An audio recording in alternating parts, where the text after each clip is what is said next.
용어가 생소하고 이해하기 어렵다면 많이 듣고 또 찾아보고 외우려고 노력해야겠습니다. 무엇인가를 이루려는 목표가 있는 사람은 고통과 인내를 기꺼이 맞이할 수 있어야 한답니다. 그리고 무엇보다 중요한 것은 반복입니다. 지금부터 공인중개사 민법 OX 문제를 시작하도록 하겠습니다. 맞으면 O, 틀리면 X로 답하시면 되겠습니다. 오늘의 학습 단위는 법률 행위의 요건이 되어지겠습니다. 첫 번째, 법률 행위의 일반적 효력 요건 중 목적은 확정적이고 거래 가능하며 적법하고 사회적 타당성을 가져야 한다.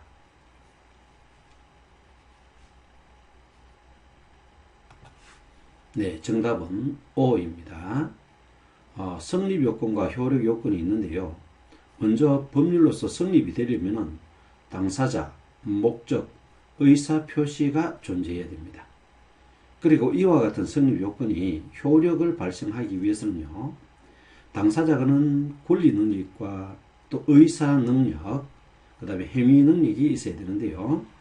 의사 능력은 유아라든지 만취자라든지 이런 사람들은 자기의 의사를 올바로 표현할 수 없는 것이죠. 그래서 이와 같은 의사 무능력자가 행한 행위는 무효에 해당되어지고요. 또 의사 능력은 있지만 가족 사회적 행위 능력이 없는 미성년자 같은 경우는요, 취소 사유가 되어지는 것이죠. 그래서 당사자는 반드시 권리가 있어야 되고요. 그 다음에 의사 능력과 행위 능력을 가져야 하는 것입니다. 두 번째, 목적은 분명히 있어야 되죠. 존재해야 됩니다. 확정적이고 또 그것을 서로 거래가 될 수 있는 실현 가능한 것이어야 합니다. 그리고 적법해야 하며 사회적 타당성이 있어야 한다는 것이죠. 사회적 타당성은 어떤 특정 분야의 타당성이 아니라 일반 상식선에서 사회적 타당성을 이야기하는 것입니다. 그 다음에 의사표시는 반드시 일치해야 한다는 것입니다. 그래야 효력을 발생시킬 수 있는 것입니다. 의사와 표시가 일치되지 않으면 효력을 발생할 수가 없습니다. 두 번째, 농지 취득 자격 증명은 농지 매매 계약의 효력 발생 요건에 해당되어진다. 네, 정답은 X입니다. 농지 매매 계약의 효력과 농지 취득 자격 증명은 아무런 관계가 없는 것이죠. 농지 취득 자격 증명은 농지, 농사지을 땅을 취득하는 자가 등기를 신청할 때 그때 첨부하는 단순한 등기 서류에 불과합니다. 자주 나오는 지문이니 잘 알아놓도록 합시다. 세 번째, 토지거래 허가구역 내의 토지거래 계약에 관한 관할 관청의 허가는 특별 효력 요건에 해당되어진다.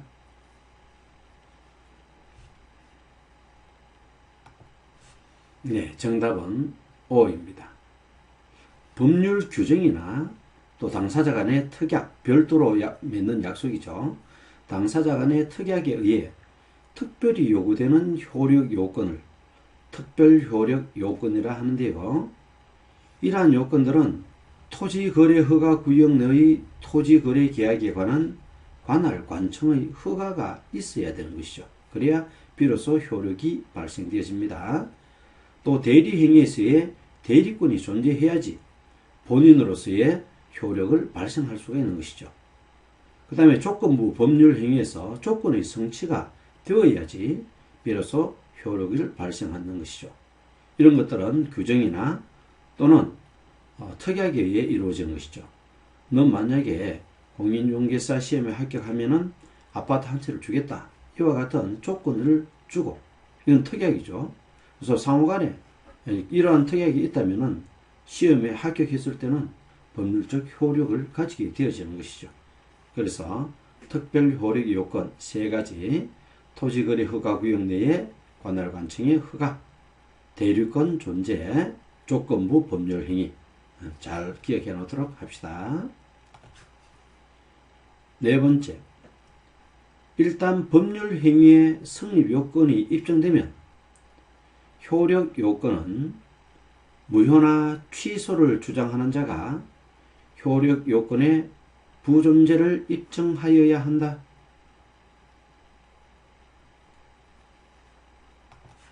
네, 정답은 O입니다. 법률 행위의 성립 요건은 성립의 유효를 주장하는 자가 입증해야 합니다. 나는 미성년자가 아니다. 목적을 분명히 거래할 수 있다. 이행할 수 있다. 라는 것은 할 수 있는 사람, 유효를 주장하는 자가 입증해야 되죠. 성립 요건은. 그러나 효력은 무효. 이것은 계약에서 잘못되어졌다. 라든지 어떤 무효를 주장하는 자가 그 무효를 입증해야 한답니다. 그래서 성립 요건은 유효, 그 다음에 효력 요건은 무효를 주장하는 자가 입증하여야 한다는 것을 잘 이해하도록 합니다. 다섯 번째, 의사 무능력자의 법률 행위는 무효이다. 네, 정답은 O입니다. 자신의 행위에 대해 정상적으로 판단하는 정신적 능력이 없는 자를 의무 무능력자라고 하는데요. 유아, 만취자가 바로 그 예가 되어집니다. 판단력이 없으니 그로 발생한 법률 행위는 당연히 무효가 되겠지요. 의사 무능력자의 법률 행위는 무효입니다. 여섯 번째, 제한 능력자가 행한 법률 행위도 의사 무능력자와 마찬가지로 무효이다.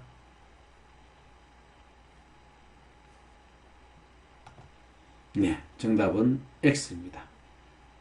단독으로 유효한 법률 행위를 할 수 없는 자를 제한 능력자라고 하는데요. 미성년자, 피성년 후견인, 피한정 후견인 등이 바로 여기에 해당되어지죠. 피자가 붙으면 제한 능력자라 생각하면 됩니다. 즉 정신적, 그 다음에 연령적, 여러 가지 조건에 의해서 누군가의 보호를 필요로 하는 사람들을 피성년 후견인, 피한정 후견인이라고 이야기하지요. 제한 능력자가 행한 법률 행위는 취소 요건이 되어지는 것입니다.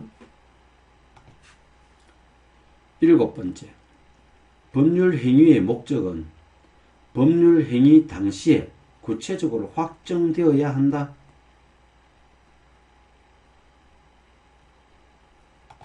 네, 정답은 X입니다. 법률 행위의 목적은 이행기까지 확정할 수 있으면 됩니다. 계약 당시에는 확정되면 좋고, 만약에 확정되지 않았다면 방법, 그 기준이 어느 정도 정해져 있으면 된답니다. 매매 계약 시의 매매 목적물이나 금액 등이 이행기까지 확정할 수 없는 경우, 그때는 매매 계약은 무효가 되어지는 것이지요.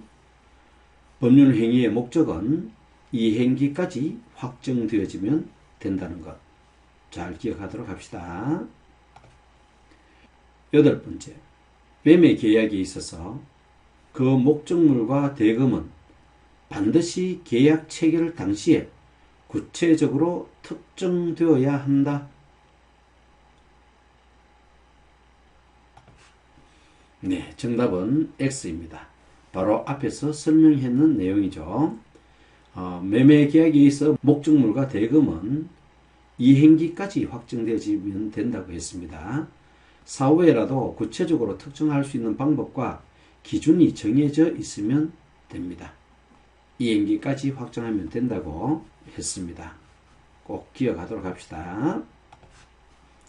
아홉 번째, 법률 행위의 성립 당시 그 목적이 물리적으로 가능하더라도 사회 통념적으로 실현할 수 없으면 그 법률 행위는 무효이다.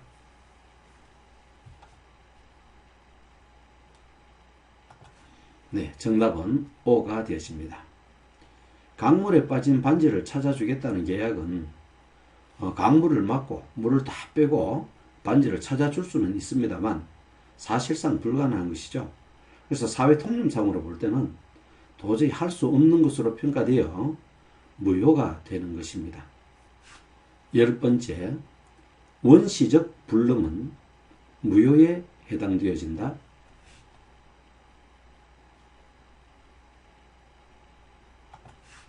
네, 정답은 O입니다. 법률행위 당시, 법률행위는 계약을 의미하는 것이죠. 법률행위 당시부터 목적물이 이미 소멸되어 이행이 불가능하게 된 것을 원시적 불능이라고 하는데요. 이때 매도인이 그 불능을 알았거나 알 수 있었을 때는 손해배상을 해야 하는 계약 체결상의 과실 책임이 문제가 될 수 있답니다. 원시적 불능은 원칙적으로 무효에 해당되어집니다. 11번째, 후발적 불능도 무효에 해당되어진다.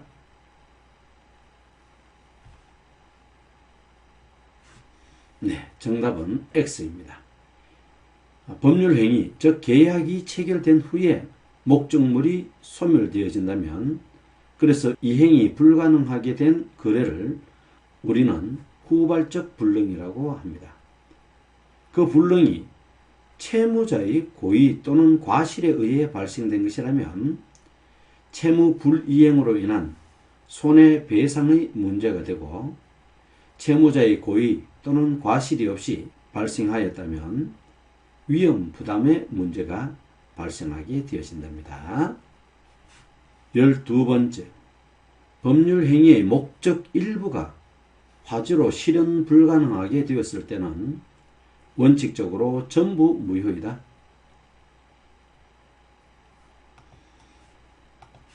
네, 정답은 O입니다.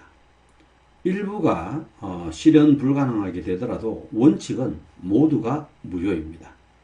예외적으로 매수자가 화재로 인한 부분이 없더라도, 즉 불능 부분이 없더라도 나는 법률 행위를 하였으리라고 인정될 경우, 즉 계약을 하였으리라고 인정될 경우, 다른 말로 하면 화재가 났더라도 구매할 의사가 있다고 인정될 경우 부요 부분을 제외한 나머지 부분은 그대로 유효하다고 본답니다. 그러나 원칙적으로는 전부 무효가 되어집니다. 13번째, 법률행위의 목적 일부가 실현 불가능한 경우 무효 부분을 제외한 나머지 부분은 그대로 유효하다.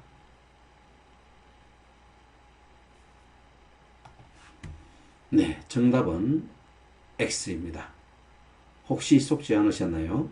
목적 일부가 실현 불가능한 경우는 원칙적으로 무효입니다. 그렇기 때문에 나머지 부분이 유효하다는 말은 틀린 답이 되어집니다. 만약에 예외사항을 제시해 놨다면 그것은 정답이 되어지겠지요. 14번째, 토지거래 허가구역 내에서 허가받지 않는 매매는 무효에 해당되어진다.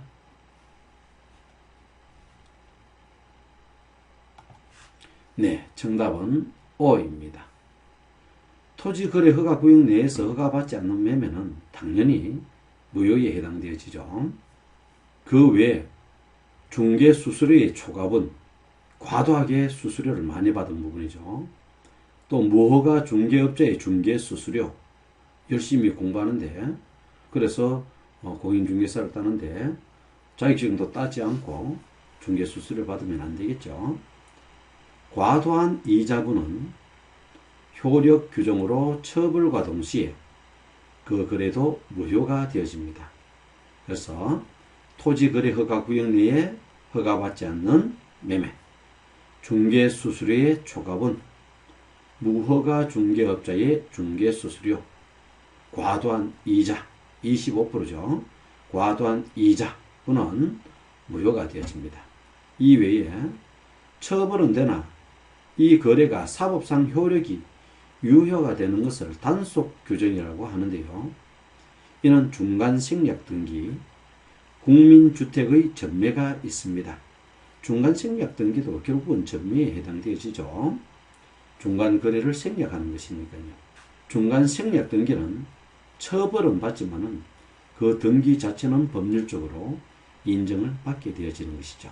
이런 것을 우리는 단속 규정이라고 한답니다. 15번째. 중간 생략 등기는 효력 규정으로 사법상 효력상 무효에 해당되어진다. 네, 정답은 X입니다. 중간 생략 등기, 국민주택 전매 등은 효력 규정이 아니라 단속 규정이라고 했습니다. 그렇기 때문에 처벌은 받으나 사법상 효력은 유효합니다. 16번째. 토지거래허가구역 내에서의 중간 생략 등기는 단속 규정으로 처벌은 되나 사법상 효력은 유효하다.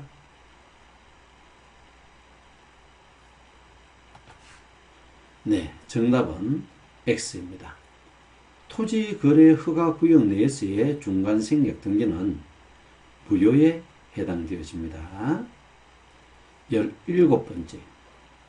계약이 체결된 후 매매 목적 건물이 전소된 경우 그 매매 계약은 무효이다. 네, 정답은 X입니다. 계약이 체결된 후 그 다음에 건물이 전소 모두 불탔다는 것이죠. 건물이 전소된 경우 원칙은 유효입니다. 그렇죠. 원시 불능일 때는 무효가 되어지는 것이죠. 18번째.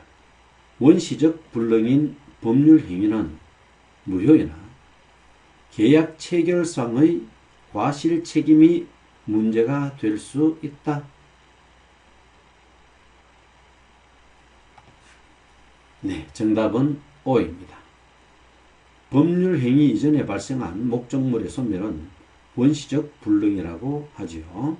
그리고 책임 소재에 대한 다툼이 분명히 발생하게 되었습니다. 그래서 과실 책임의 문제는 발생하게 되는 것이죠. 19번째. 당사자의 귀책 사유 없는 후발적 불능이 된 법률 행위는 위험 부담의 문제가 발생한다.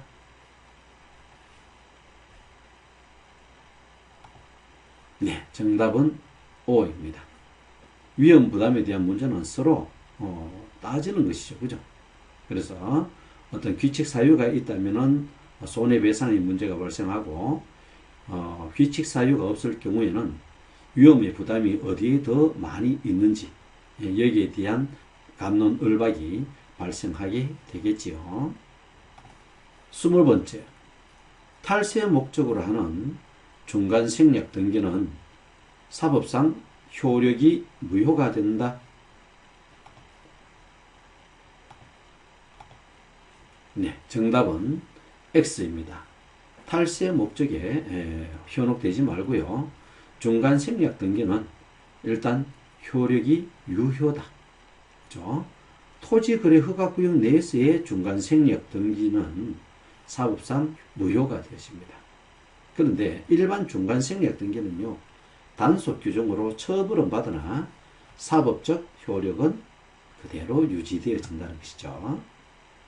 21번째. 법률 행위의 목적은 법률 행위 당시에 확정되어 있거나 확정할 수 있는 방법과 기준이 정해져 있어야 한다. 따라서 이 행기까지 확정할 수 없는 법률 행위는 유효하다.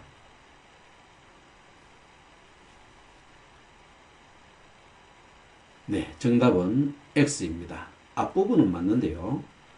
법률 당시에 확정되어져 있어도 좋고 확정할 수 있는 방법과 기준만 정해져 있어도 되는데 이 행기까지는 확정이 되어져 있어야 유효한 거죠. 근데 뒷부분에 보니까 이 행기까지 확정할 수 없는 법률 행위라 했기 때문에 무효가 되어지는 것이죠. 계약 당시에 구체적으로 확정되지 않아도 됩니다. 무엇인가를 이룬다는 것은 행복하고 즐거운 일입니다. 그러나 반드시 인내라는 씨앗이 필요합니다. 또한 이는 고통이라는 걸음도 필요하답니다. 반복만이 성공의 지름길입니다. 듣고 또 듣고 듣고 또 들어 여러분이 목표로 하는 자격증을 꼭 취득하시길 빕니다. 본 사이트는 계속적으로 문제를 추가해 나가도록 하겠습니다. 여러분이 합격하는 그날까지 같이 했으면 좋겠습니다. 대단히 고생 많이 하셨습니다.